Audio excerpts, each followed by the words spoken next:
बीच में आके बोलिए पूरे के कर दो साफ आ जाएगी पूरे के चलो देखो, बीच में आएगा एक समान विद्युत क्षेत्र में विद्युत ध्रुव पर बल तथा बलात्मक, उसको बंद कर लो तो हमें अब देखो अब सही सही है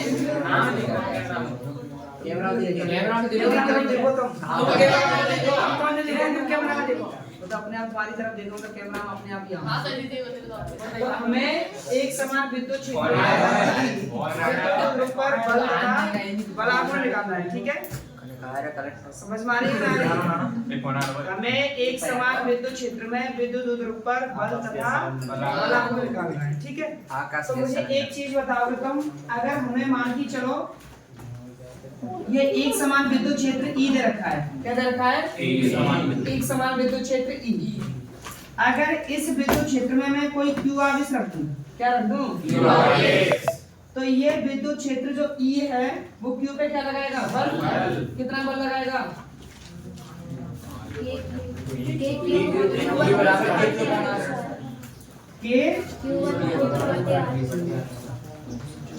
तो इसमें दो आवेश कहाँ दिख रहे हैं तुम्हें?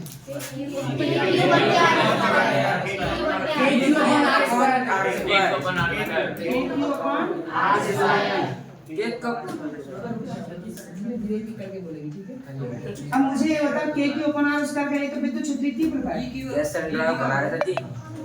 मैं क्या पूछ रहा हूँ? मैं पूछ रहा हूँ ना, हमें एक समान विद्युत क्षेत्र E दे रखा है, क्या दे रखा है? एक समान विद्युत क्षेत्र E।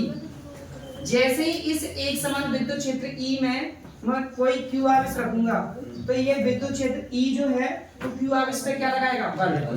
उस बल की वैल्यू क्या होगी? F बराबर QE। क्या होगी? F बराबर QE। आगे बात समझ में? लगता नहीं आ रही समझ में? आ रही है। हमने विद्युत बल के दो फॉर्मूले लिखाए ना, अगर दो आवेश रखें तो दोनों आवेशों के मध्य लगने वाला जो बल होता है वो होता है तुम्हारा K Q1 Q2 बटे R। अगर हमें एक समान विद्युत क्षेत्र E दे रखा है और उस विद्युत क्षेत्र में हम कोई Q आवेश रखें तो उस पर लगने वाला जो बल होता है वो होता है F बराबर QE। आई बात समझ में? ठीक है, अब देखेंगे अपन ध्यान से। तो ऐसे ही हमें एक समान विद्युत क्षेत्र E दे रखा है, क्या दे रखा है? एक समान विद्युत क्षेत्र E।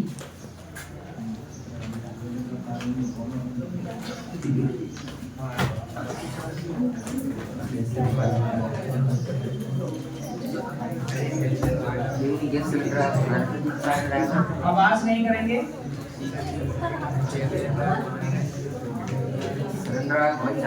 हमें एक समान विद्युत क्षेत्र E दे रखा है, क्या दे रखा है? एक समान विद्युत क्षेत्र E और उस विद्युत क्षेत्र की जो दिशा है, ठीक है, वो किधर है? बाएं से दाएं, ठीक है? और ये कैसा है? एक समान, यानी हर जगह विद्युत क्षेत्र का मान कैसा है? एक समान। अब इस विद्युत क्षेत्र के अंदर मैं एक विद्युत ध्रुव रखता हूँ, क्या रखता हूँ? ये मैंने एक विद्युत ध्रुव A भी रख दिया, क्या रख दिया? A भी, ठीक है, जिन पर आवेश क्रमशः -Q और +Q है, ठीक है? अब इस +Q आवेश पर भी बल लगेगा, कौन लगाएगा? विद्युत क्षेत्र। और -Q आवेश पर भी क्या लगेगा? बल लगेगा, कौन लगाएगा? अगर +Q आवेश पर बल किधर लगता है?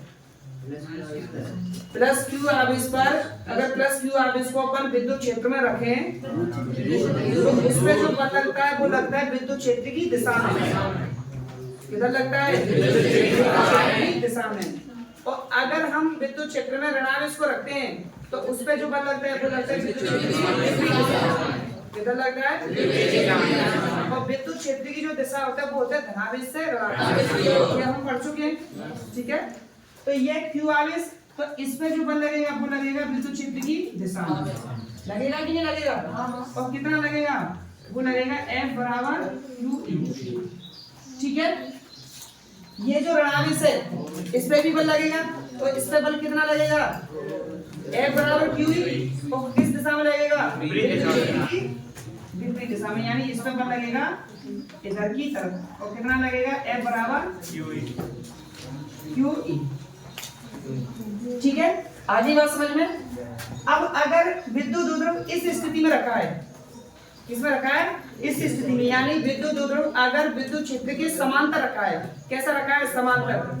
तो उस स्थिति में प्रत्येक आवेश पर लगने वाला जो बल है वो परिमाण में कैसा है और दिशा में कैसा है? और इन दोनों बलों की जो क्रिया रेखा है, इन दोनों बलों की क्या है? क्रिया रेखा। क्रिया रेखा का मतलब होता है कि इन आवेशों पर लगने वाले बल को अगर मैं पीछे बढ़ाऊं और इस आवेश पर लगने वाले बल की रेखा को मैं पीछे बढ़ाऊं तो दोनों बलों की क्रिया रेखा क्या प्राप्त हो रही है? एक ही। यानी रेखा क्या प्राप्त हो रही है? एक ही। यानी इस बल पे जो लगने वाला बल है उसको मैं पीछे बढ़ाऊं और इस आवेश पर लगने वाला उसको भी पीछे बढ़ाऊं तो दोनों की जो रेखा प्राप्त हो रही है वो एक ही प्राप्त हो रही है। यानी अगर विद्युत द्विध्रुव विद्युत क्षेत्र के समांतर है तो दोनों आवेशों पे जो लगने वाला बल है वो परिमाण में समान तथा दिशा में कैसा होता है? विपरीत। और इन दोनों बलों की जो क्रिया रेखा है वो भी क्या होती है? समान। अतः ये दोनों बल एक दूसरे के प्रभाव में क्या कर देंगे?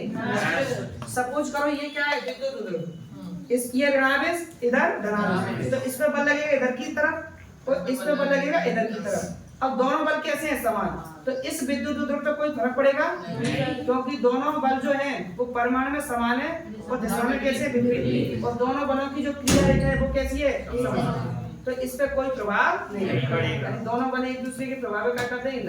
आगे बात समझ में। अब हम क्या करेंगे कि इस विद्युत द्विध्रुव को विद्युत क्षेत्र की दिशा से थीटा कोण से क्या करेंगे? घुमा देंगे। थीटा कोण से क्या करेंगे? यानी विद्युत द्विध्रुव को हम थीटा कोण से क्या करेंगे? घुमा देंगे। तो ये तो हो जाएगा तुम्हारा A और ये हो जाएगा तुम्हारा B। तो यहाँ पे कौन सा आवेश था? प्लस Q और यहाँ पे कौन सा आवेश था? Minus Q। ठीक है, तो अब भी इसमें क्या लगेगा? बल लगेगा।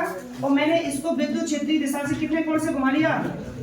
थीटा कोण से। आगे बात समझ में। अब अगर अपन देखें तो इस प्लस Q आवेश पे कितना बल लगेगा? विद्युत क्षेत्रीय दिशा में। और कितना लगेगा? F बराबर कितना लगेगा? F बराबर QE। ठीक है, इस आवेश पर भी लगेगा, यानी ऋणावेश पर भी क्या लगेगा? बल लगेगा। और इस पे कितना बल लगेगा? इस पे भी बल लगेगा, F बराबर QE। यहाँ पे भी अगर अपन देखें तो दोनों बल परिमाण में कैसे हैं? दिशा में कैसे हैं? लेकिन यहाँ पे दोनों बलों की जो क्रिया रेखा है वो कैसी है? अलग। अगर इसको मैं पीछे बढ़ाऊं तो इसकी क्रिया रेखा ये प्राप्त होगी और इसको अगर पीछे बढ़ाऊं तो इसकी क्रिया रेखा ये प्राप्त होगी। तो यहाँ पे दोनों बल परिमाण में समान है लेकिन दिशा में कैसे हैं? ठीक है, और इन दोनों बलों की जो क्रिया रेखा वो कैसी है? तो दोनों बलों की क्रिया रेखा अलग अलग होने के कारण इसमें एक आघूर्ण उत्पन्न होगा। क्या उत्पन्न होगा? आघूर्ण। आघूर्ण का मतलब होता है घूमने का गुण। जैसे ये विद्युत द्विध्रुव है तो इस कॉर्नर पे इधर बल लग रहा है और इस कॉर्नर पे इधर बल लगेगा तो इसमें घूमने का क्या जाएगा? गुण। यानी ये जो वो सिरा है इस पे बल इधर लगेगा और इस पे किधर लगेगा? इधर की तरफ। तो ये घूम के कैसे हो जाएगा? ऐसे हो जाएगा। यानी इसमें घूमने का क्या जाएगा? और उस घूमने के गुण को ही अपन क्या बोलते हैं? बल। क्या बोलते हैं? और हमें निकालना क्या है? बल गुण ही निकालना है। आगे बात समझो। तो सबसे पहले हम लिखेंगे कि दोनों आवेशों पर लगने वाला जो बल है वो कितना है? F बराबर QE। दोनों आवेशों पर जो लगने वाला बल है वो कितना है? F बराबर QE। ठीक है, अब हमें क्या निकालना है? बल आघूर्ण। तो बल आघूर्ण का फॉर्मूला क्या होता है? बल आघूर्ण बराबर, बल आघूर्ण को लिखते हैं cos है। ठीक है, और बल आघूर्ण बराबर फॉर्मूला होता है बल इंटू बलों के बीच की लंब दूरी। बल आघूर्ण का फॉर्मूला क्या होता है? बल इंटू बलों के बीच की। तो ये हो जाएगा बल इंटू बलों के बीच की लंबवत दूरी। इसको अपन पढ़ चुके हैं। ठीक है, लंबवत दूरी। तो बल आघूर्ण टॉ, बल मान लेंगे अपन F और बलों के बीच की लंबवत दूरी देखें तो देखो A और ये B। इसको अगर मैं ऐसे तो ये C हो जाएगा। ये C, ये बिंदु मैंने क्या मान लिया? C। AB के बीच की दूरी अगर अपन देखें यानी विद्युत दो ध्रुव के बीच की दूरी, दोनों आवेशों के बीच की दूरी क्या होती है? 2a। क्या होगी? 2a होगी कि नहीं होगी? यहाँ पे दोनों बलों के बीच की लंबवत दूरी देखें तो क्या है BC। भाई बलों के बीच की लंबवत दूरी अगर अपन देखें तो क्या होगी BC होगी कि नहीं होगी। ये बल इधर लग रहा है, ये बल इधर लग रहा है, दोनों बलों के बीच की लंबवत दूरी क्या है BC है कि नहीं। बलों के बीच की लंबवत दूरी क्या होगी BC। अब हमें AB तो दे रखा है, क्या दे रखा है AB, और BC हमें क्या करना है, यानी यहाँ पे लिख सकते हैं टॉ बराबर F इंटू BC। ये हो जाएगा समीकरण नंबर 2। अब हमें किसकी वैल्यू चाहिए BC की, क्योंकि F की वैल्यू तो हमारे पास है, BC की वैल्यू और चाहिए। तो इसमें हमें देखो थीटा के सामने क्या होता है लंब, ये क्या हो गया तुम्हारा ये 90 डिग्री, 90 डिग्री के सामने। तो हमें कर्ण दे रखा है और निकालना क्या है लंब, और लंब और कर्ण में जो रिलेशन होता है वो कौन होता है साइन। क्या होता है साइन थीटा। तो त्रिभुज ABC में, त्रिभुज ABC में साइन थीटा बराबर क्या होगा, त्रिभुज ABC में साइन थीटा बराबर क्या होगा लंब बटे कर्ण, यानी BC बटे 2a। एक यानी a b की जगह पर क्या लिख सकते हैं 2a, तो ये हो जाएगा 2a, और BC बराबर निकालेंगे तो ये आ जाएगा 2a sin थीटा। तो ये हो जाएगा समीकरण नंबर 3।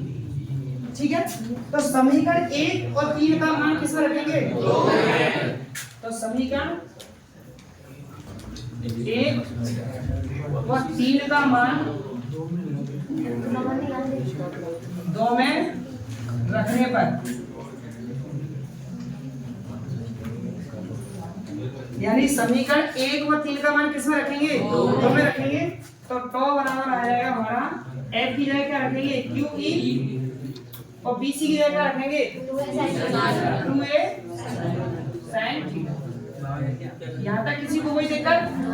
अब देखो Q तो ये रहा और 2a ये रहा, Q इंटू 2a क्या होता है तो हमें पता है कि Q इंटू 2a होता है तुम्हारा विद्युत उद्रोह आघूर्ण यानी P।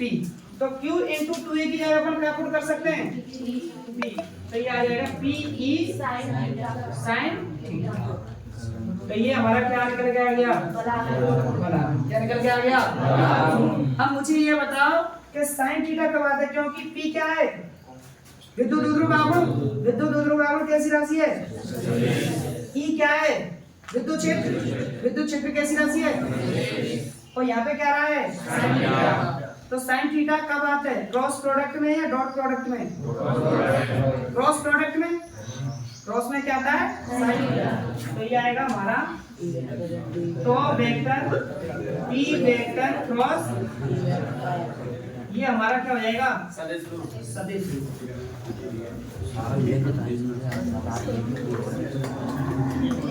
आ गई बात समझ में कि नहीं, आ गई। ऐसा करो